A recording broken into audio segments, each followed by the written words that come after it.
said I got this, none of this radio pop shit. I dropped this, turning back the clock to rock shit. I cop it, said knock knock, I'm on this. I'm hot bitch, like a hot bitch, it's top I lock in, I got this, radio drop this. Hot shit, just watch this, I fucking promise. Too lit, do not miss your chance to cop this. Will you capture it, or just let it slip? Or they say I wanna be him, cause my rap is tight. But really they just give a fuck that I ain't black, I'm white. I'm not anyone else, man, I'm one of a kind. So sit back, relax, and listen one more time. I said I got this, none of this radio pop shit. I dropped this, turning back the clock to rock shit. I cop it, said knock knock, I'm on this. I'm hot bitch, like a hot bitch, it's top lit. I said I got this, none of this radio pop shit. I dropped this, turning back the clock to rock shit. I cop it, said knock knock, I'm on this. I'm hot bitch, like a hot bitch, it's top lit.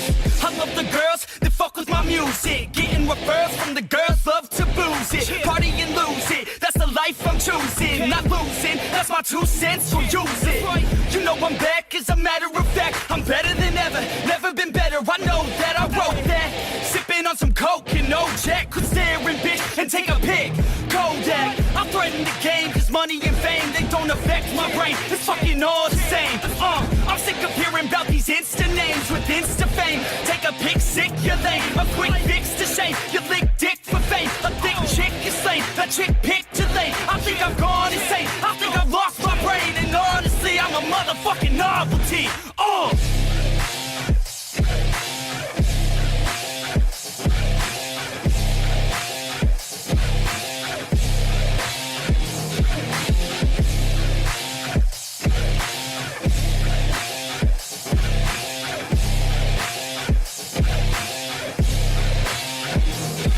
Said I got this, none of this radio pop shit. I dropped this, turning back the clock to rock shit. I cop it, said knock knock, I'm on this. I'm hot bitch, like a hot bitch, it's top lit. And I got this, none of this radio pop shit. I dropped this, turning back the clock to rock shit. I cop it, said knock knock, I'm on this. I'm hot bitch, like a hot bitch, it's top lit.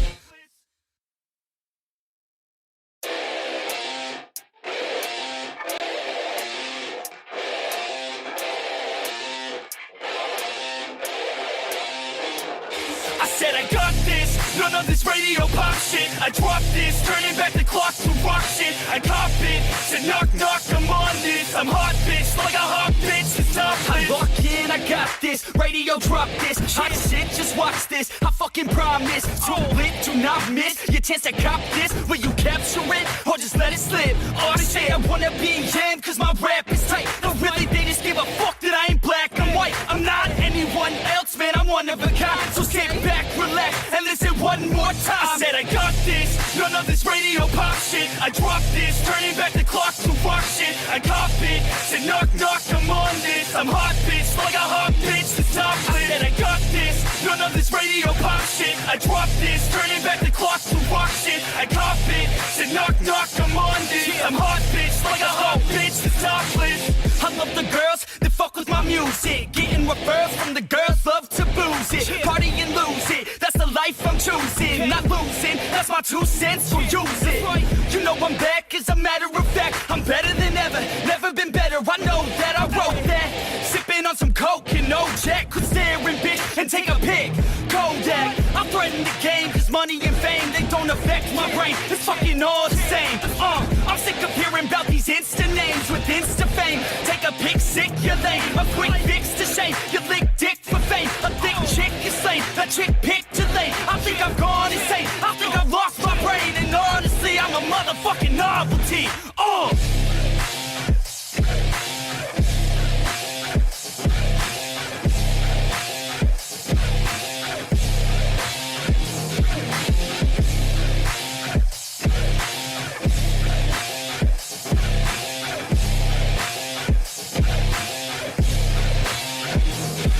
Said I got this, none of this radio pop shit. I dropped this, turning back the clock to rock shit. I cop it, said knock knock, I'm on this. I'm hot bitch, like a hot bitch, it's top lit. And I got this, none of this radio pop shit. I dropped this, turning back the clock to rock shit. I cop it, said knock knock, I'm on this. I'm hot bitch.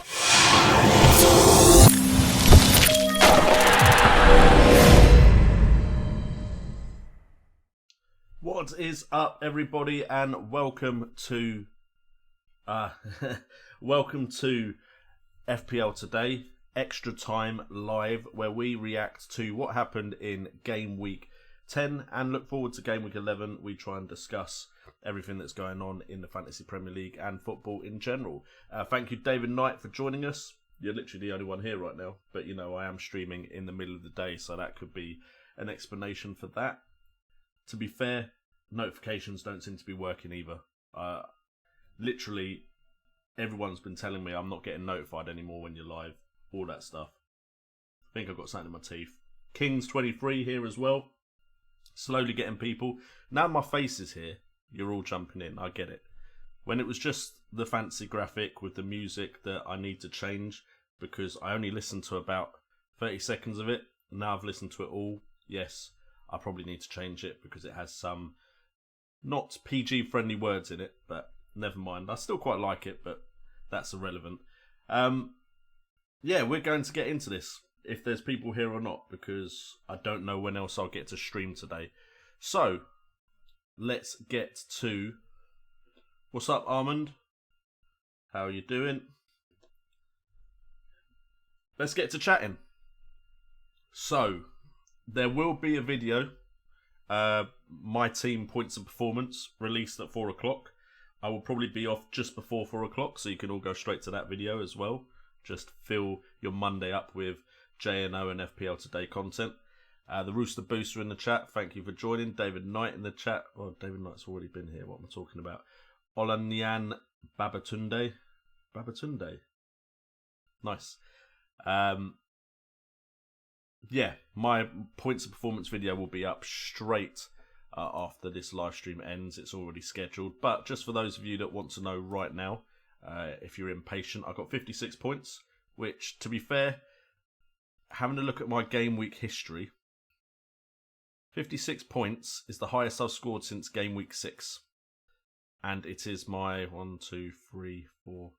It's joint 4th highest score out of 10 game weeks. So yeah, we're really piling in the points right now. It put us about 2 million ranked in the game, at around almost 7 million. So not too bad. I was over the average, which is a very important factor. 490 points in total now, 2.4 million, so a rise of around 400k. The stars of the match were Rico, De Bruyne, or stars of the game week, Rico, De Bruyne, Mane, Maddison, Sterling and Abraham all returning points. Unfortunately, I had Connolly and Soyuncu on the bench, 8 and 6 points apiece there. But the main thing is I captained the right person in my team for once. I captained Raheem Sterling, who was the highest point scorer on my side. The real disappointment of the game week, though, started on Friday when Leicester City ran riot against Southampton 9-0 and Maddison got 1 return. 1. Seriously. 9 goals scored and potentially one of the most creative players in that side had 1 goal involvement in 9 goals. So literally, if you count assists, there should have been 18 goal involvements. Knock a few off for no assist. There's around 15, 14 points returns there, and he got 1 of them. Really disappointed with James Maddison. Has made me really doubt my decision to have Maddison in the side. Also doubting having Wilson in my side, because ever since I brought him in, we've got 2 points, 2 points, 1 point. For a good run of fixtures as well. Now it's Man United next. It gets a bit choppy and changey there. And I'm just thinking if VARDY was there instead, my game week would have been an absolute blinder. But you know what? That is how it is. Nothing I can do to change that now, which is a shame. But yeah, I still, even though I've played my wild card now, I thought I'd play my wild card and I'd feel a lot more confident in my side. I'm still not 100% with this side yet. Hudson-Odoi is an issue as well now, with Pulisic having a crazy game. Where, to be fair, I actually think Pulisic was quite lucky with his points return. But that is my opinion. You can disagree if you like. But you know what? At least it's a return to a somewhat normal-ish game week. My team for the next game week as it stands, I should be benching.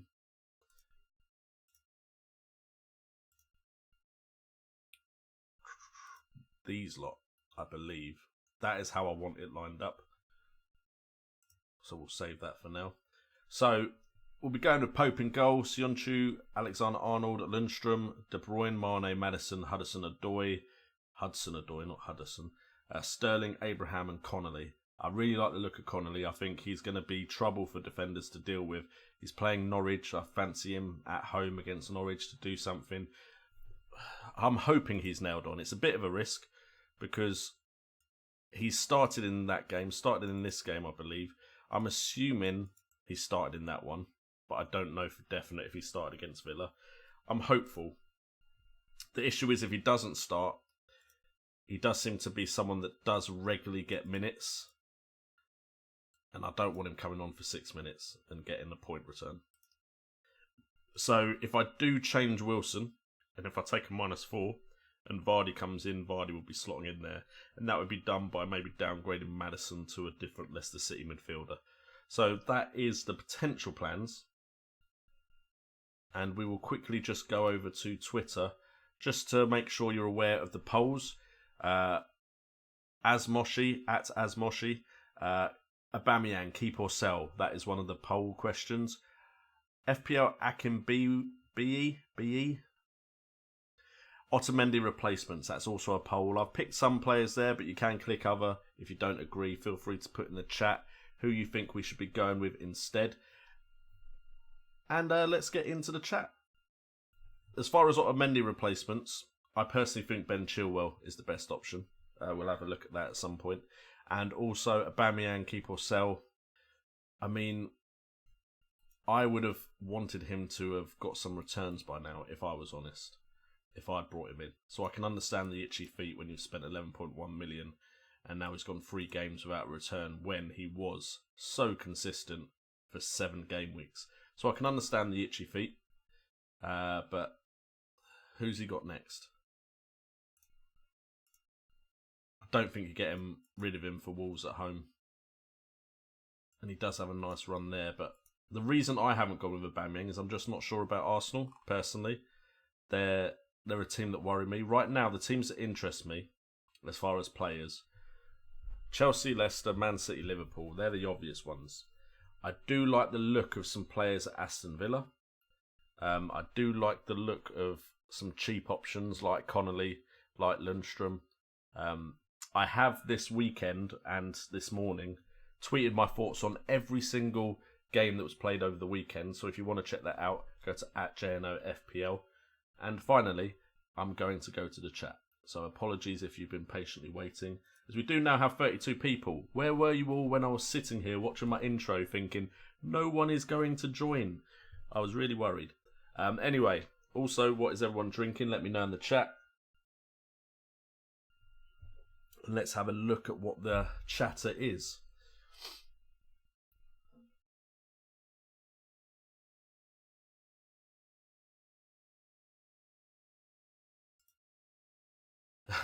Amund transferred in Vardy this game week. Good timing. Very good timing.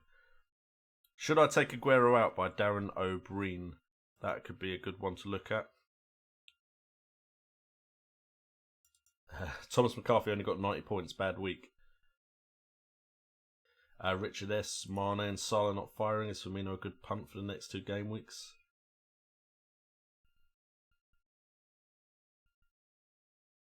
The Rooster Booster took your advice and shifted Son for Maddison. I apologise to Rooster Booster because I'm now saying I'm not sure about Maddison. I personally think there might be better options in that Leicester midfield. But you brought in Vardy. Okay. If something I said made you bring in Jamie Vardy, then I'm very happy for you, Rooster Booster.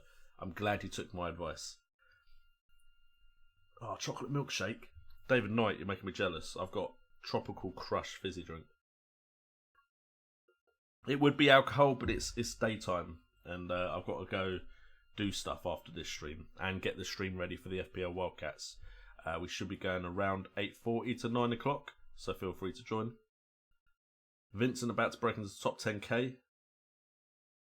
Should I downgrade Auba to Connolly this week or use the remaining funds to get Salah in place of... I think bringing in someone like Salah or Mane from Gameweek 12 onwards could be good. Liverpool don't seem to be scoring as often as we are used to, though. Martial, Rashford. I think Martial because I think Martial is the one that makes that side tick. They look so much better with Martial in. They were against Norwich, but I just think they look so much better with Martial in that side. Anyway, so the first question in the chat was about Aguero. So let's look at City in general. And so Aguero didn't start over the weekend, which was very disappointing for his owners, especially if you captained him. My issue with my issue with Sergio Aguero is the fact that Gabriel Jesus is starting to show some of the potential that I think a lot of us assumed he had, and seems to be showing enough that Pep Guardiola is trusting him to play in games. So I think while the Champions League is around, when the fixtures get very close together, and as long as Man City have other competitions they are playing for, and I think for Man City the Champions League is a big deal this year, I think Aguero is a rotation risk. Now, anyone at City is a rotation risk, but there's levels to this. There's certain players that you're going to assume are going to play as many games as possible because of the injury situations currently at the club. I think right now Raheem Sterling is likely to play more games than Aguero because Sterling is the best winger they have, in my eyes. Riyad Mahrez is a different type of winger. Bernardo Silva isn't naturally a winger. Sane is injured. So I would say Sterling is less likely to get rested. He'll still get rested. It's guaranteed because they're trying to fight in so many different competitions. But for me right now, Aguero is better than Jesus. But Jesus is doing well enough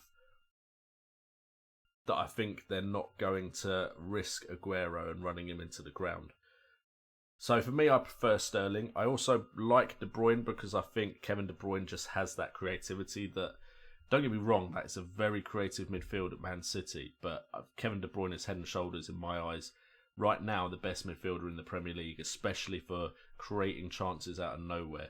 Chance creation-wise, his ability to play a pass, right now, he's the best. Probably just after would be Trent for his delivery, maybe. Do have some other players very good at through balls and passes and spotting a pass, but Kevin De Bruyne is the best in the league. So I think while he's around, he should be playing. So that is why I like those two City options. I am personally tempted by downgrading Sterling because it just would mean the rest of my team would be exactly what I wanted instead of me making adjustments elsewhere to have someone like Raheem Sterling. But if we look at the City game, 3-0, Sterling, Silva and Gundogan all returning points. We had 11 shots by Villa, 25 shots by City, 20 attempted assists as well. But if we have a look at the actual in-game stats, who was the one that was head and shoulders above the rest? Expected goals, Jesus. On another day, Jesus would have scored. And that is what the issue is. He also got an FPL assist. The problem there is he's doing enough to be a viable option when he comes into the side. 4 shots, 2 shots on target, 2 attempted assists. He could have got some returns there. Sterling is the next one as far as expected goals at 0.59. Bernardo Silva at 0.43. David Silva at 0.37. McGinn, the first Villa player, at 0.37. So that is my issue with Aguero, and that would make me transfer him out. Because the plus side you get with Harry Kane, the plus side you probably get with Aubameyang, although the issue with Aubameyang is when Lacazette plays, what position is Aubameyang in? At least you're very confident they're going to play. Yes, Aubameyang will get rested at times, but it will be rest because he needs it more than rotation because you have 2 good strikers like Aguero and Jesus. So I would get rid of Aguero. Right now, I think when you've got the likes of Jamie Vardy around, if Tammy Abraham returns to his scoring ways, I'm not sure you need to spend that big up front unless you think someone like Harry Kane is going to hit the ground running soon. then potentially I would spend that much up front. But for me, I'm quite happy to go with the likes of the Liverpool players because they're very unlikely to be rested unless it's absolutely necessary, and also the likes of Sterling in midfield. By the way, I am interested in Daniel James now again. I just saw that in the comments.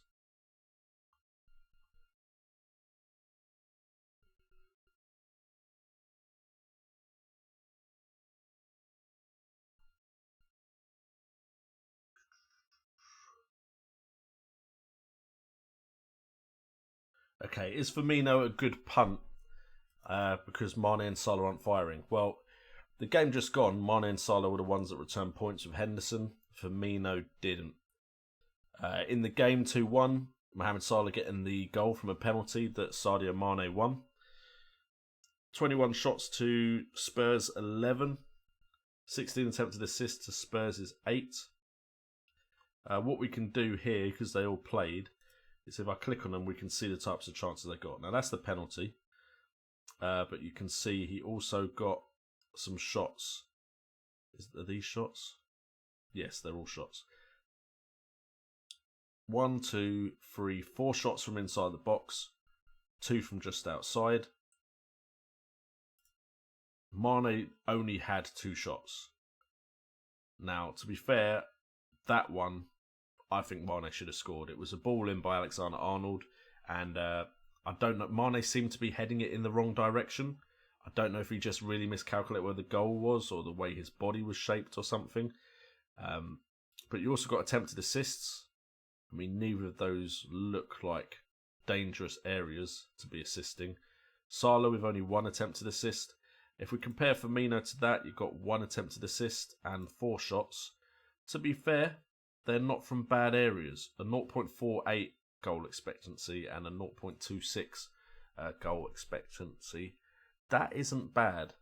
So in that game, it kind of suggests he was unlucky to have not scored, while Salah did, because he got a penalty, and Mane, he had better expected goals than Mane, I'm pretty confident of saying, if we actually click it. Salah had the highest at 1.14. That was helped by the penalty.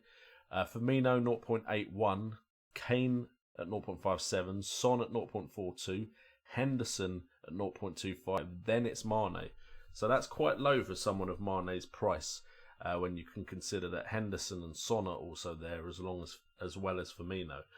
But generally, Mane and Salah score more than Firmino. It's a lot of how Firmino plays means he drops into the gap between the defence and the midfield and is the one that can create stuff. And I definitely think with Firmino out, Salah and Mane become less interesting as FPL options. I would still stick with one of Mane and Salah because they're the explosive ones. I've gone with Mane now, even though I was a proponent for Salah for so long, purely because I feel like at the end of the season, the points won't be so different compared to the improvement I can make for around 1 million in another position somewhere else in my side. So I've now gone Mane. There's the temptation to go Salah and Mane when Man City's fixtures get difficult. Whether I'll do that or not that's up for debate. I'm not 100% sure. I kind of feel like if Liverpool score, there will be points from Mane and Salah somewhere. Right now, they're not being very explosive. Whereas if City score, it doesn't need to involve Sterling. And it doesn't need to involve Kevin De Bruyne. But they're scoring more, so they're more likely to have some goals in the game. So I'm really trying to figure out which way I want to go there. And that is why a big part of me is tempted to only have one of each and then downgrade somewhere. So maybe have De Bruyne and Mane and then have so much money to spend elsewhere, especially when you've got the likes of Chelsea and Leicester right now that look like very viable teams to invest in for a lot cheaper. So it is difficult, but I would say I wouldn't take the punt on Firmino over Salah or Mane.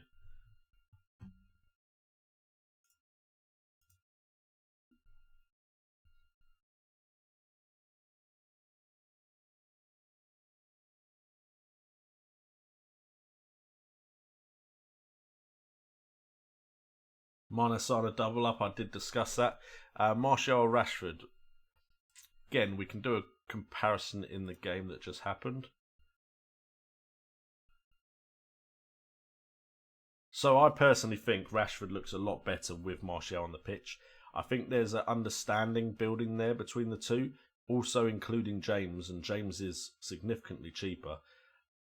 I do like the idea of going towards Man United, as I'm assuming their ownership is pretty low. I can't imagine many have held on to Martial. But that is a nice run of fixtures. His ownership is currently at 4.3%. And it's Bournemouth next, Brighton Hove Albion, Sheffield United and Aston Villa. I'd say the Sheffield United game, I'd be worried about a good defensive performance from Sheffield United.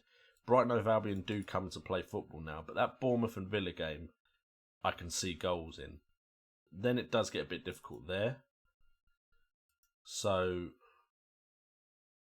I like the idea of looking towards this slot. I think Rashford is just outpriced because he's 8.5 million. I don't know why I'm looking at the fixtures. He's selected by more and is more expensive. I would seriously be looking at Martial or James if I was going to look at any Man United options. If we separate it for shots, we've got Rashford with 1, 2, 3, 4, 5 shots inside the box, 1 outside. That was a very good goal, by the way. The control to take down Daniel James's pass was really, really good. So that's 6 shots for Rashford. Martial only had 4. I'd suggest they're in very good areas, though. How Tim Krul saved that header, I have no idea. Tim Krul, if you had Tim Krul this weekend, well done. 2 penalty saves, and I mean, he was on fire. I know they lost 3-1, but Tim Krul looked pretty damn good in that game. So I'd suggest, even though Martial had less shots, he looked very, very good in this game. And then Daniel James, no shots, but he did have 2 attempted assists. That was an incredible ball. Incredible ball through and put Marcus Rashford one-on-one with the goalkeeper.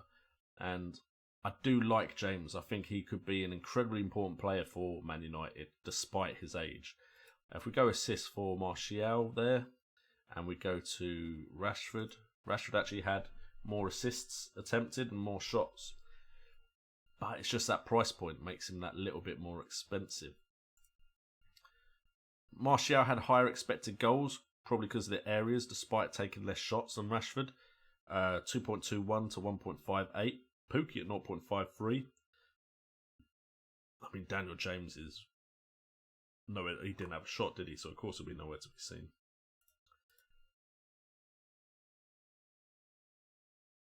But yeah, Rashford was very high up for attempted assists as well.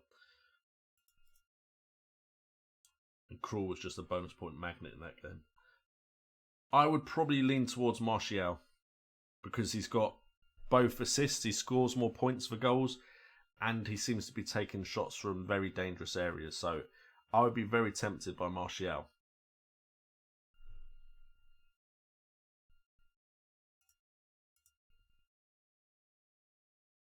What's up, FPL Penguin?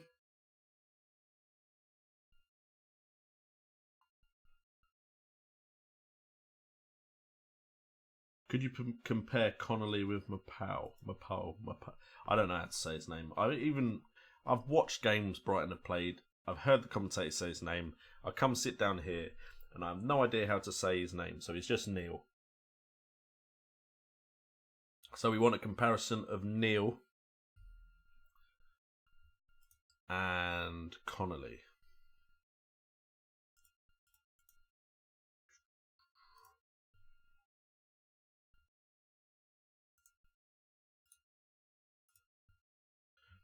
Okay, so I mean, generally you can see a lot more shots for Neil than there is for Aaron Connolly, but minutes-wise, there's a massive discrepancy there. So if we potentially tripled Connolly's minutes, you're probably seeing, if he kept that rate up, more shots for Connolly.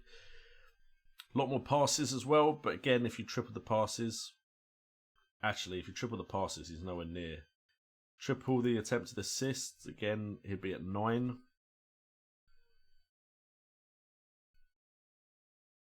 Average position. Connolly's just a little bit more advanced. Powell has a lot more hotspots all over the place, though.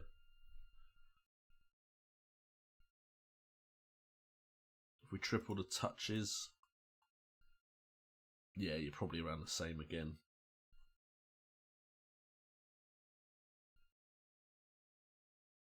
I mean, to be fair, they seem very, very similar. If you gave Connolly more minutes, I would suggest the stats would look extremely, extremely similar. But you're saving 1.4 million now if you did go Connolly instead of Neil. So I would go Connolly just to save that money to spend elsewhere. Although Matt Henley does bring up a good point. Trossard coming in. Trossard looked very, very good. Very good. And I'd imagine the way he played and the way he played before he got injured, he will come back into the side. I'm tempted to go back, not on stream because it might take me a while, to see how they were playing before Trossard got injured, because it could really affect Connolly's minutes. I had Connolly on the bench as well, Edison. It wasn't fun.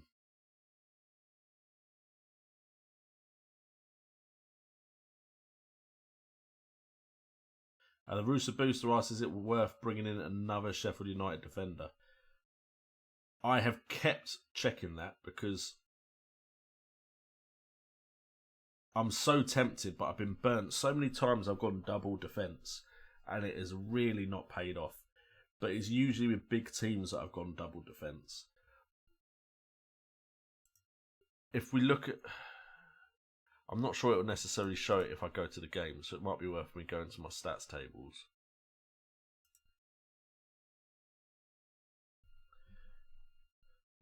But the thing is, these guys, 2 shots from, for defenders, dangerous areas.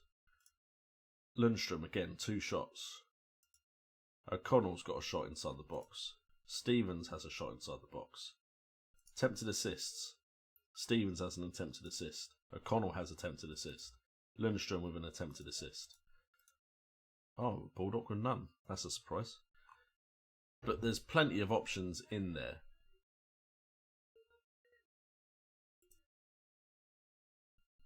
And if we go here, let's just make sure what we've got the settings on. Last 6 game weeks. That will do. If we look at all the underlying stats, the attacking underlying stats for defenders, if the internet will hurry up.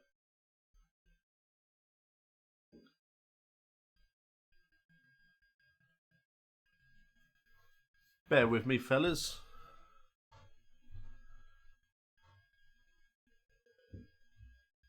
Because my computer just decides to die on me. There we go. So, shots on goal. On the first page, I think it's 15 entries. But I'm going to get shown up now. There's no Sheffield United players. Great. But I know when I have looked, they appear a lot. So Lundstrom's there with shots inside the box. If we go to shots on target, maybe it was season long that I remember seeing it all. Big chances.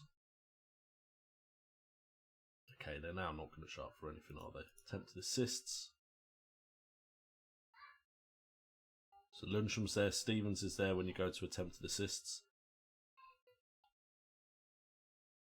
I really expected to see more of them. I'm sure there was a certain time I was seeing a lot of them in there. Stevens, Lundstrom.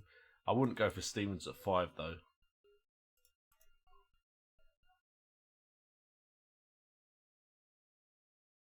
O'Connell is high for expected assists.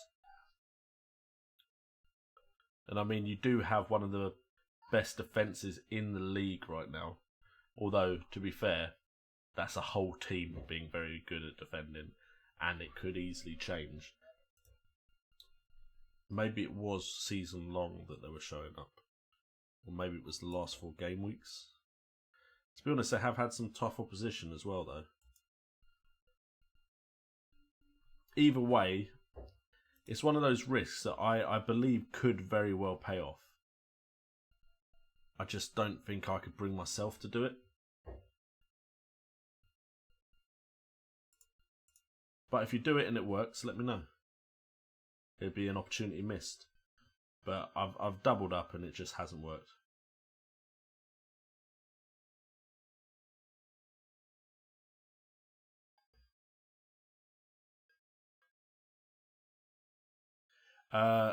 Oisin Larkin says, if anyone has Otamendi, keep him because Fernandinho got sent off and Rodri and Laporte are injured. As far as I'm aware, and I could be wrong, Fernandinho serves his suspension in the Carling Cup or Carabao Cup or whatever it's called now. Thoughts on Yarmolenko? Yarmolenko is someone I really, really want to bring in. But it just seems to me like he's just falling short of doing enough to beat the likes of Mount in my want list. That, and I guess I have a bit of an issue trusting West Ham players, because the last time I had success with a West Ham player was probably Arnautovic. Before that was Payet, and I haven't had Cresswell. One season Cresswell was very good for me, but generally I don't have much luck with West Ham players. But if we go Yarmolenko, 3 shots, 2 from inside the box, 4 attempted assists. He seems like a player that makes stuff happen. Seems like a player that's in the right place a lot of the time. Snodgrass also looked very, very good. I'm kind of leaning towards those two, but Snodgrass is a worry for minutes. The fact that Yarmolenko didn't start against Everton was really worrying to me. I don't know why he didn't start, because he seems that important. I just still don't know if players will get rotated or not. And I don't want to risk bringing him in if he's going to be rotated. Second highest expected goals behind Snodgrass. Expected assists, I think he was highest, 1.60 by a mile. So he's definitely a very good option. And the price he's at is very, very helpful. 6 million. But there's something about Grealish that I really like at Villa. Now, the issue, of course, is who has the easier attacking fixtures.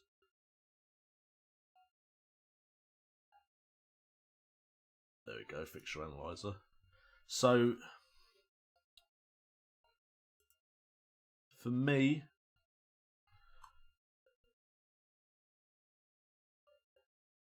West Ham have been placed above Villa. Villa have Liverpool, Wolves, Newcastle, Man United, Chelsea, Leicester. That would put me off Villa players for definite. Whereas West Ham, Newcastle, Burnley, Tottenham, Chelsea, Wolves, Arsenal. I prefer West Ham's fixtures as far as actual potential returns. Who else would I put in that bracket? You've got the Leicester City players. I think Tillmans and Barnes. I don't know what Perez is valued at as well.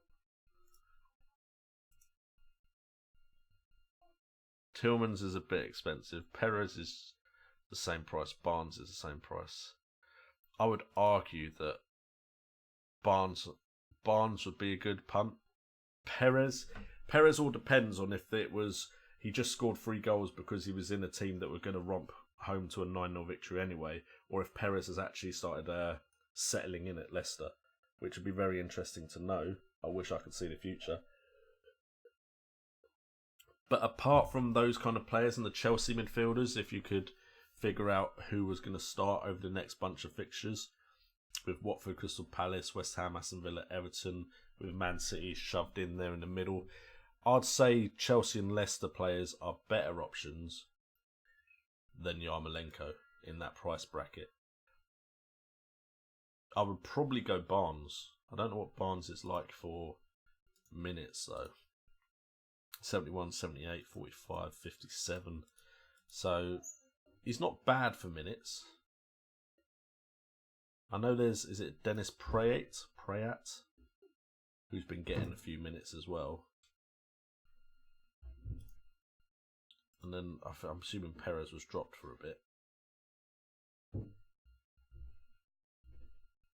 But the fact is, in the last 4, he's had 3 returns. Could I bring myself to take a punt on Perez? That's the problem. I'm not sure punts are really what I should be going for.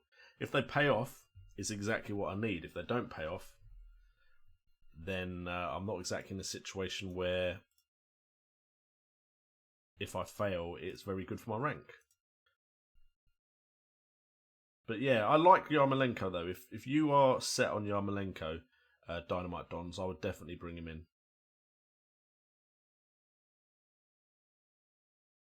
I also like Dwight McNeil again. I would suggest that Leicester and Chelsea, midfielders in that price bracket, are probably better options.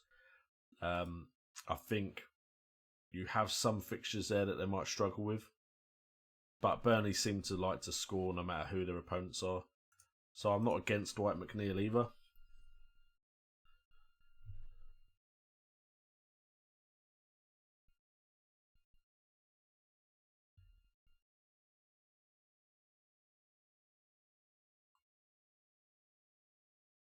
I mean, don't get me wrong, Oysen Larkin. I'm not 100% sure on this, but enough people on Twitter said that Fernandinho will serve his suspension in the Carabao Cup that I'm relatively, maybe 70% confident that it is for domestic competitions, which I think other people have said in the chat.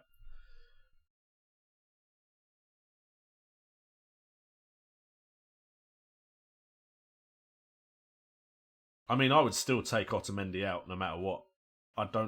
Otamendi's recent performances would make me take him out my side, even if, there's just better options out there, I personally think. Despite the fact that Man City might start to keep clean sheets, I still would get him out. Simon Andreasen says, top 3 best defences outside the top 6. Who do you guys think? I think you've pretty much nailed the top 3 there. If I was to go for one, I would say, especially FPL-wise, it would have to be Sheffield because they have the potential for attacking returns.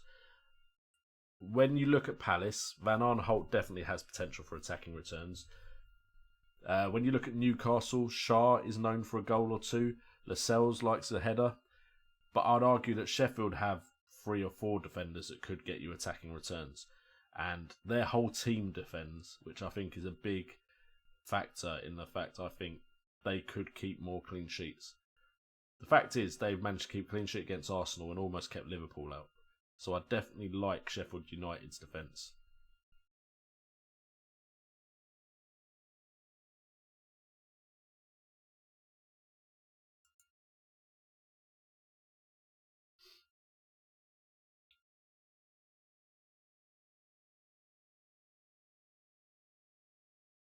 Tillman's looks decent. In fact, I want to look at it. Let's have a look at it. Because I personally, as far as the eye test goes, the one I like the most in that Leicester side, and the one that I think if I was a manager of a top 6 side or a team abroad, and I watched Leicester City recently, the player I would want to sign would be Yuri Tillemans. Or Tillmans. I need to find out. After a stream, I need to just sit there and get some players' names up and learn how to say them like 100%. Okay, 9-0. Tillmans was involved in that goal there, and I think he got an assist. So a goal and assist. There were better returns, but if we actually have a look at the players in detail, what I do like about Chilwell is 3 shots, 6 assists for a defender. And I think that puts him head and shoulders above the rest for that game. But we've got Barnes. Okay, so he had 3 shots and 4 attempted assists.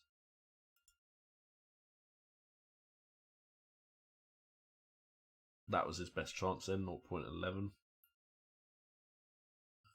Maddison, really disappointed with that. Direct free kick, and that was his 1 shot and it was blocked. Perez, 7 shots, 1 attempted assist. Very good areas there. to be shooting from. Actually, the expected goals on a lot of these are very low, though, suggesting there were a lot of players between him and the goal when he shot.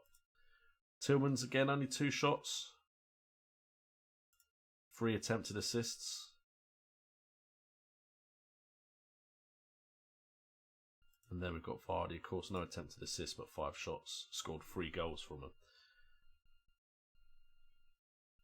Expected goals in that game, Vardy easily the highest. Perez at 0.78, but still managed to get 3 goals.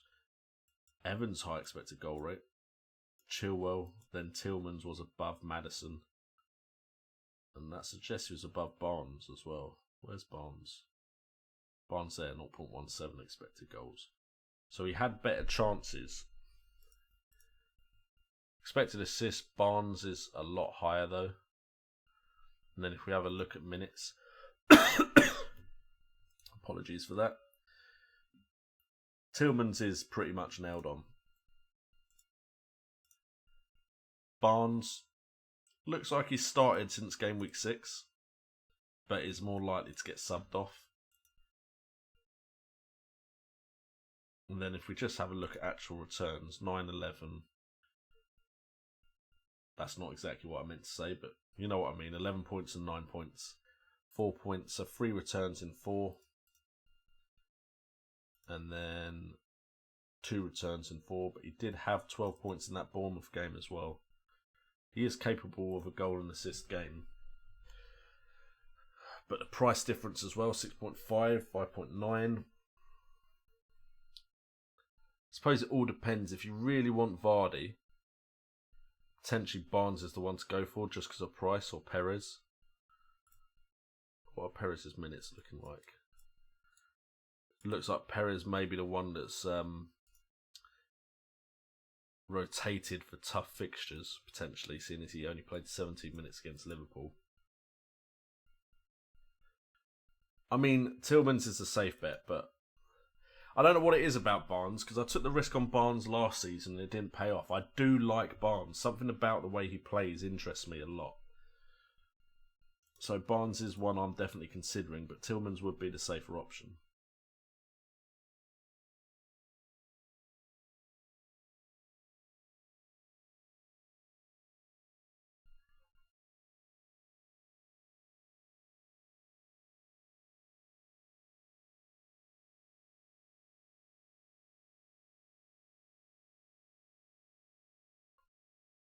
Any recommended City players? I think Pep really wants to play Mendy, and I think that's the left back he wants in the side, but just the risk of injury, and they have to treat him with, like, they have to wrap him up in cotton wool, surely. So there is no City defender I'm really drawn towards at the moment. I probably would just go with the cheapest playing one. That might be Stones now, potentially.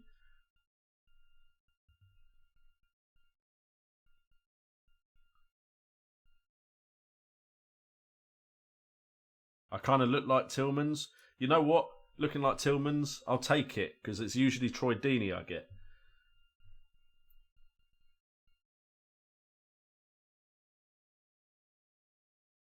Io Connolly. J Rock, what the flock is up? How you doing, man?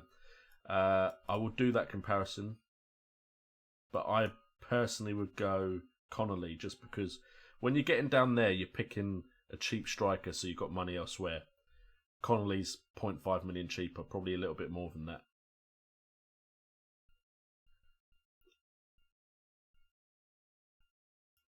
And to be fair, I'm going to be honest, I kind of wish last week when Kurt on the FPL Wildcat stream said Barnes, I wish I'd taken the risk on him as well, because I do really, when he plays and he looks good, Barnes looks like a real threat. Wish I'd taken the risk on Barnes. That would have been a very nice move. I was literally on Friday lunchtime looking at Maddison and Adoy thinking, I don't like that. And I was very close to changing Maddison to Mount. Very close to changing him to Tillman's, and very close to changing him to Barnes. And to be honest, Hudson-Odoi, I was close to changing as well. No, Hudson-Odoi is who came in for McGinn. And I was looking at McGinn thinking, should I bench him and play Connolly and change Maddison? Which is what I should have done. Because if I'd changed Maddison to any other Leicester player that I was looking at and didn't change McGinn and played Connolly, I'd have probably been looking at maybe a 70-point game week and I'd be in a great mood. But you know what? Generally, those small calls I've been getting wrong, so I'm not surprised. Not surprised at all. Anyway, someone wanted that comparison, so I'm going to go do it now. We want Connolly versus Ayew.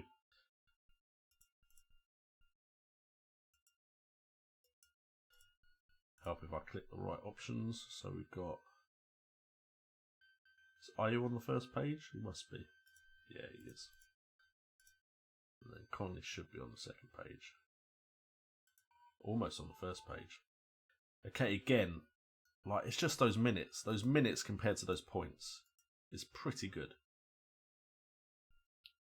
So he's played around 3 times more minutes. So again, he'd dwarf Ayew for shots. He'd beat him for attempted assists.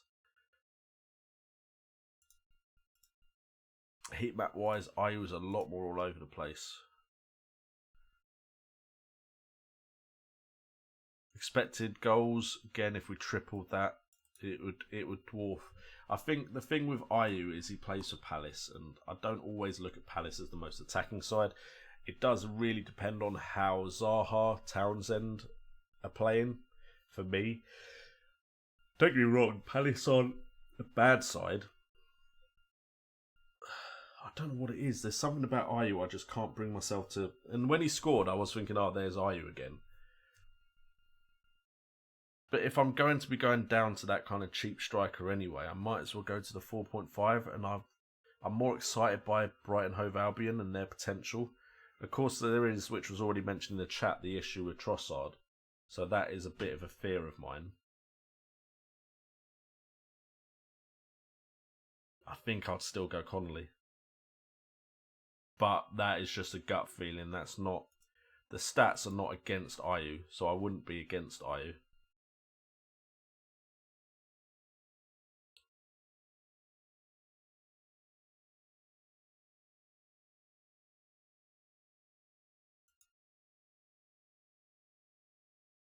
What's your thoughts on Jethro Williams? I don't really have a lot of thoughts on him. Don't get me wrong. He had that really good finish in his debut. He looks like he's got a decent right foot on him because he had a crack at goal in the game against Wolves. But I think his minutes have been either managed or he's not always playing. So he had 2 shots. He had 1 attempted assist. I mean, an attempted assist to there isn't exactly the best attempted assist ever. Is his minutes being managed? I feel like he's not always starting, which just turns me off.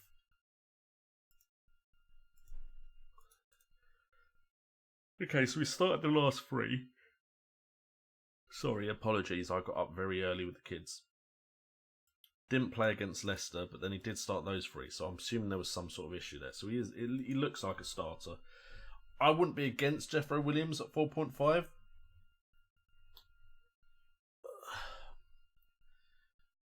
I just feel like Rico and Lundstrom is a big reason why I wouldn't. And then for a little bit more, you can get Söyüncü, who I think Leicester will start getting clean sheets now.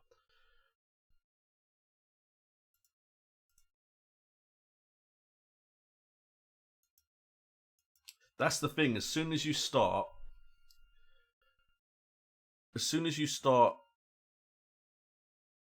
upping the price of your players, it gets harder to bench them. I think it's just a psychological thing. Also, my issue right now is I already have a team that's really hard to bench. For instance, last game week, I benched game week 10, Connolly and Söyüncü. And yeah, I should have benched Lundstrom, who I've benched before and he's got points, and Tomori. I could have even benched Trent Alexander-Arnold, although he was very unlucky not to get something from that Liverpool Spurs game. Rico has been returning points as well.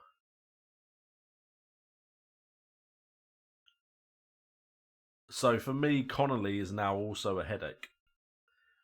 There is literally no one apart from Button on that side that I'm 100% confident I can bench and I won't get points. I'm also now looking to get Jamie Vardy, which is John Chappell asked.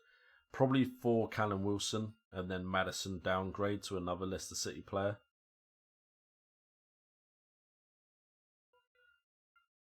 But yeah, it's getting difficult now because there's enough emerging cheap players in the game that look like starters that could get points, and it's getting difficult. As for what people are saying about Connolly, a lot of people saying Connolly over Ayew. I would be very, very surprised if the way Connolly is currently playing, Brighton Hove Albion don't try and figure out a way to get him into the side. Because either they can make a lot of money on him if he does become something amazing, or they'll lose him. Because he's starting to prove himself. He won't want to stay if he's not playing, especially at somewhere like Brighton. This isn't Chelsea where he'll wait a little bit because it's Chelsea. This is Brighton.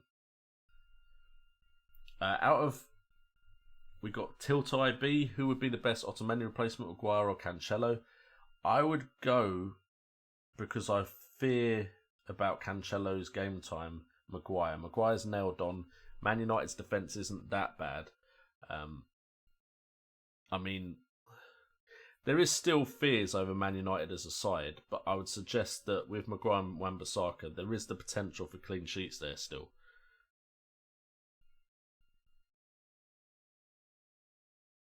Yeah, Oisin, I don't know what happened to Bournemouth because they look like they were scoring for fun, and then they have two fixtures where they should be scoring for fun and they don't at all.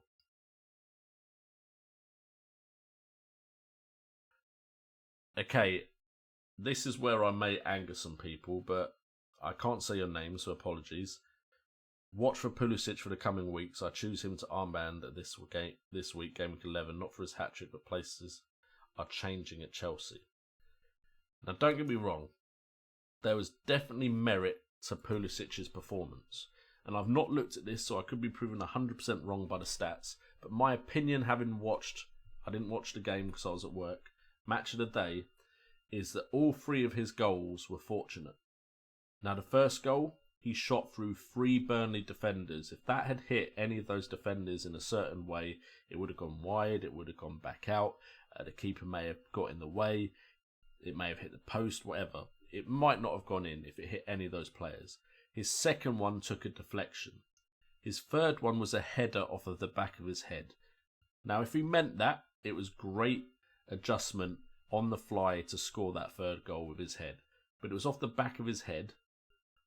I don't know how much control you have off a header off of the back of your head, because it didn't look like he proper flicked his head back either. It kind of looked like it went like that and it kind of glanced off his head. If he meant it, it was amazing.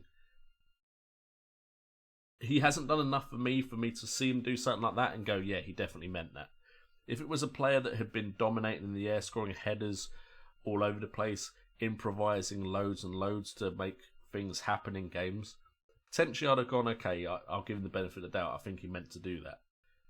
Now, apologies if anyone truly, truly disagrees with me, but I just think he was very fortunate to get that hat-trick. Now the goals, is there any way for me to just put it on goals? I know there is if I go to the player heat map bit, but...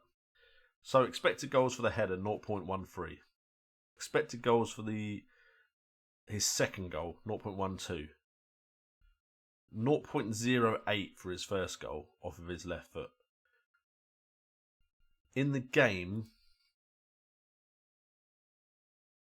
he was second highest expected goals, and he got 3 goals. He severely outperformed what was expected of the chances he got. Now, Barnes has 1.83 because his chances came in really good areas. Now, don't get me wrong, very easy for you to say, well, that just means Pulisic is a better player than Barnes. But generally, when Barnes is on form, I hold him in quite high regard as a finisher. I think he was rusty in this game. I think he could have done a lot better in this game. I don't know Pulisic well enough to look at those underlying stats and go, he is good enough to score 3 goals when his expected goals is at less than 0.5. Because you're suggesting to me, if he can do that regularly, that he's better at outperforming his expected goals than the likes of Aguero, Sterling, Salah, Mane. Because trust me, I do these videos every game week, and I always look at it and I see expected goals for players, and they score 1 goal, they score 2 goals, they score 3 goals. Usually in big points hauls, these players are outperforming their expected goals, and sometimes they're not getting any goals and it's 0.7 expected goals. I'm meant to believe that Pulisic can do this regularly. I just don't see it. Not yet. I could be proven wrong. Jamie Vardy is one that can prove that wrong. Because if we go back to the Leicester game, now that we've had a look at Pulisic, if we go to the Leicester game for comparison, Jamie Vardy, I think we all agree, is a great striker who has outperformed his underlying statistics for years now, since Leicester won the Premiership. Jamie Vardy is a great finisher. If we look at Jamie Vardy, he scored a hat-trick off of expected goals of 1.68. And he's been outperforming his underlying stats all season.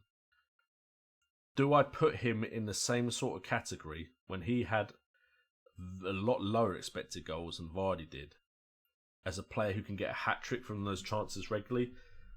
I just can't do that yet. So while it's great Pulisic got some games and he looked good, I'm not saying he didn't look good, FPL-wise, I don't think he can get hat-tricks from those sort of chances regularly. He needs better chances than that to be getting hat-tricks regularly. Again, sorry if you disagree. You may have seen those goals in a different light than I did, but that's the way I've seen them, and I think he was fortunate. I wonder how that was reacted to.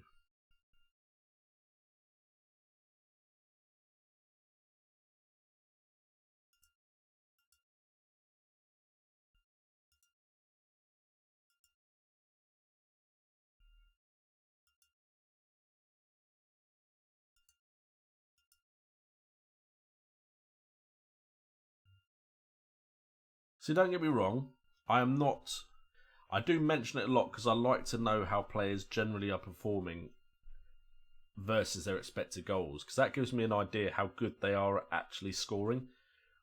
So there are players that have high expected goals that are just not scoring. I think, what's his name? Southampton. Is he even starting anymore? I don't think he's starting. They bought a striker from the Championship. He had high expected goals but just wasn't putting any chances away.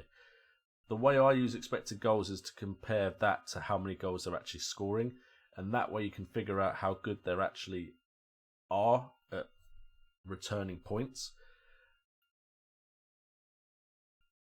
So Pulisic is young. He's only just come to the Premier League. I'm not going to put him in the same bracket as Eden Hazard. Yes, he dribbled to create his first goal. It was still lucky to go in. His third goal was a header, and as far as I'm aware, he's not amazing at scoring headed goals. So I think he was fortunate to get a hat-trick. And I think it's very early days to be comparing Pulisic to Eden Hazard. Extremely early.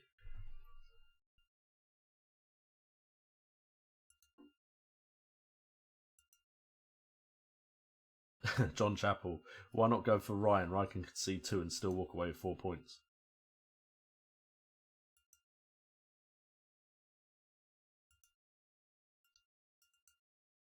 Mark, Liverpool assets, I'd suggest that they've had 2 very difficult fixtures.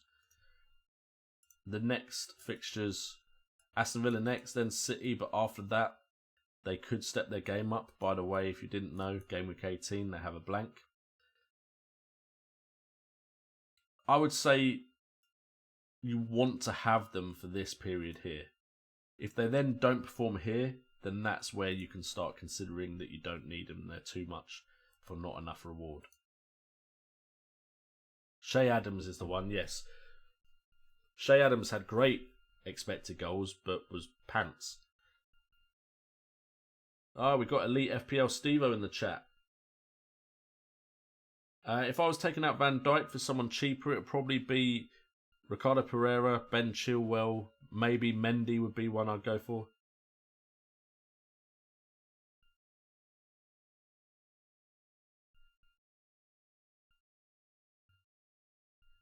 True. Okay, I take your point, Colin. I think Hazard definitely never... In fact, I think I can actually have a look. As we're talking about it.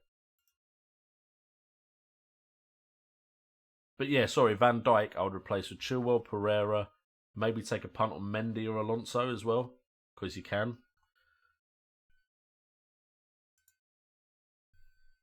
No, I need to go modify it, damn it.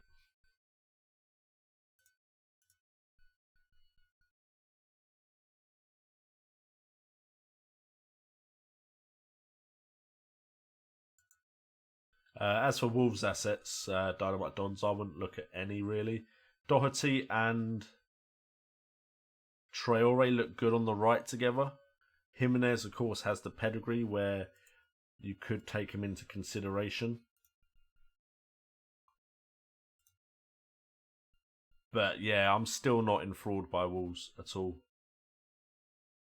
Okay, so let's have a look at expected goals for Eden Hazard.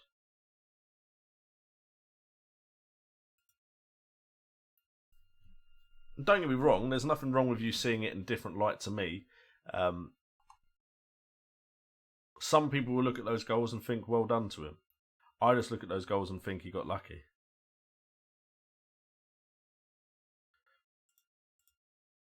Surely he has to pop up. Did they get rid of Hazard's data just because he's not in the game anymore? I think they do. That's annoying. I need to have a word. Don't get me wrong, I know he's not in the Premier League anymore, but it would have been nice to see what he did.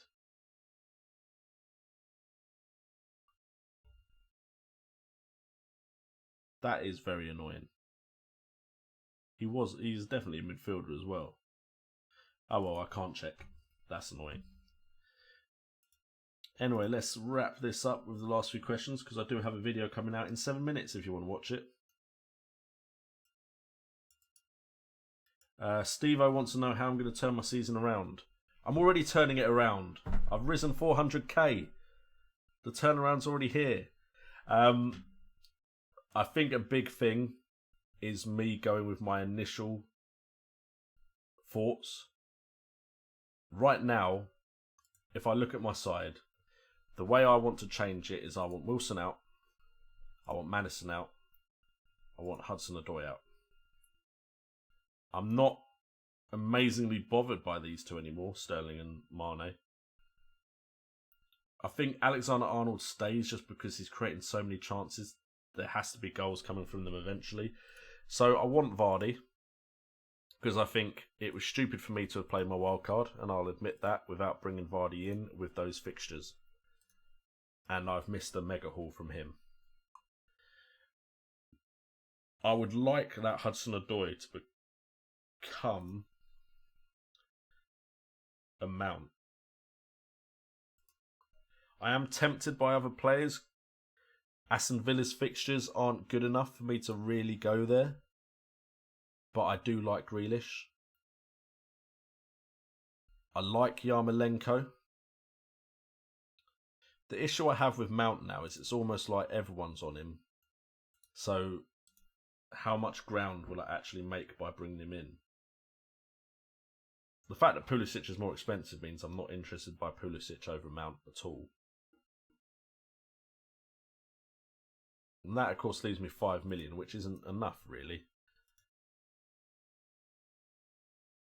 This Maddison could become a different Leicester City midfielder. Again, it's got to be decided. Is that going to be Tillmans or is it going to be a Barnes or a Perez?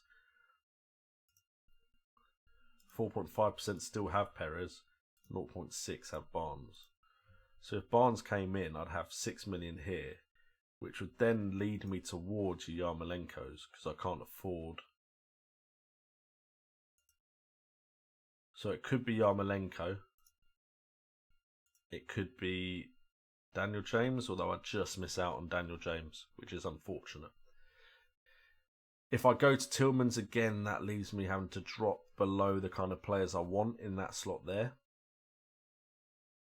Tomori could drop easily to someone slightly cheaper because I'm not too bothered about having a Chelsea defender.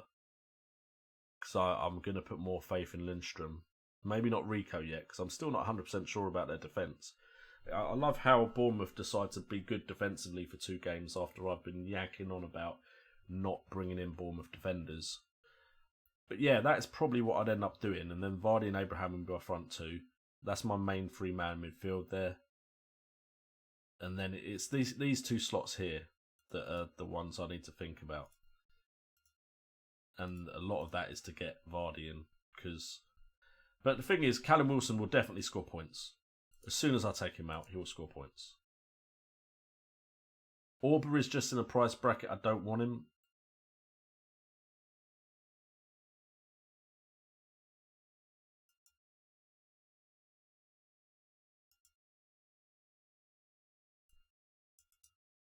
The problem is, Elite FPL, Steve-O, if we jump in the pool together and it goes horribly wrong, we're both going to get even worse. If we do something different, one of us might have some success.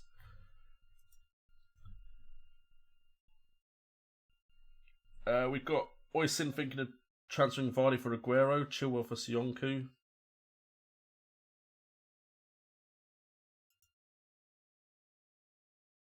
Someone for Otamendi. You're already bringing in Chilwell, which makes it hard for me. The poll is regarding that question.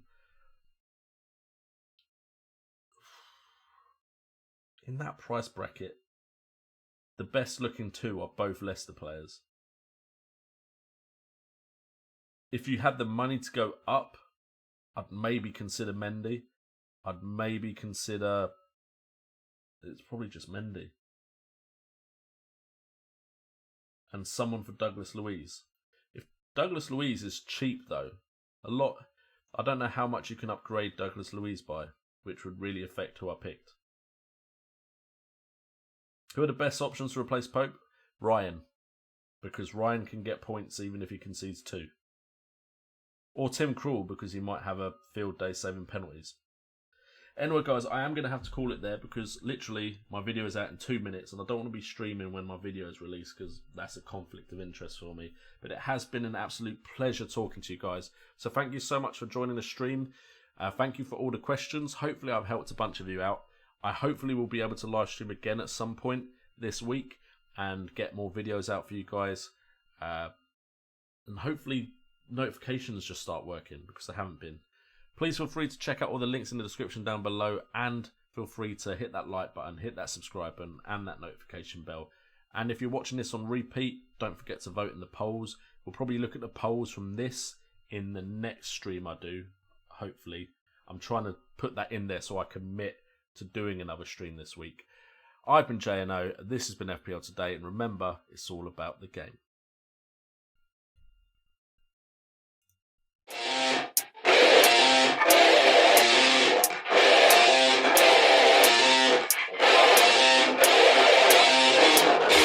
Said I got this, none of this radio pop shit. I dropped this, turning back the clock to rock shit. I cop it, said knock knock, I'm on this. I'm hot bitch, like a hot bitch, it's tough. I lock in, I got this, radio drop this. Hot shit, just watch this, I fucking promise. Too lit, do not miss your chance to cop this. Will you capture it, or just let it slip? Oh shit, I wanna be